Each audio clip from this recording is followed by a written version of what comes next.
Hello. Alright. I got this new microphone for you guys kasi napansin ko yung mga vlogs ko in the car, they're a little bit muffled because I think yung phone ko is masyadong malayo from me while driving. So now, I'm testing these. I hope it will give you a better experience listening to me than before. I felt bad talaga because I was listening. I was like, what? Ganito ba yung...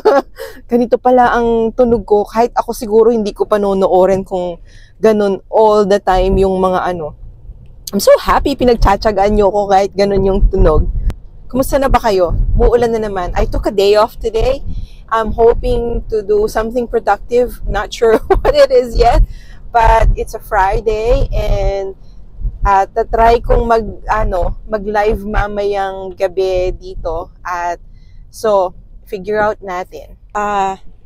Itatry kong mag-live mamaya kapag napansin kong medyo malakas ang loob ko. Medyo nahihiya kasi ako na pero nag-message yung TikTok, sabi niya pwede na daw ako mag-live kahit wala pa akong 1,000 at saka merong nagsabi din sa akin na pwede naman daw. Thank you sa iyo. Try natin mamaya 4 p.m. Vancouver time and I think that will be 8 a.m. Philippine time para makapagkwentuhan tayo at I'm sure marami kayong mga tanong about buhay ko dito sa Canada, how to become a project manager sa Canada. And wag niyo lang akong tanungin on how to come to Canada kasi hindi ako expert dyan. Pero may mga marerecommend naman akong mga content creators na magaling sa ganyan. Naisip ko lang isingit yung mga clips noong nag-site visits kami. Hindi ko projects ng mga to, pero projects sila ng mga co-workers ko. We do that once a month. Binibisita namin ang mga project ng isa't isa. And this is what I got. I will show you.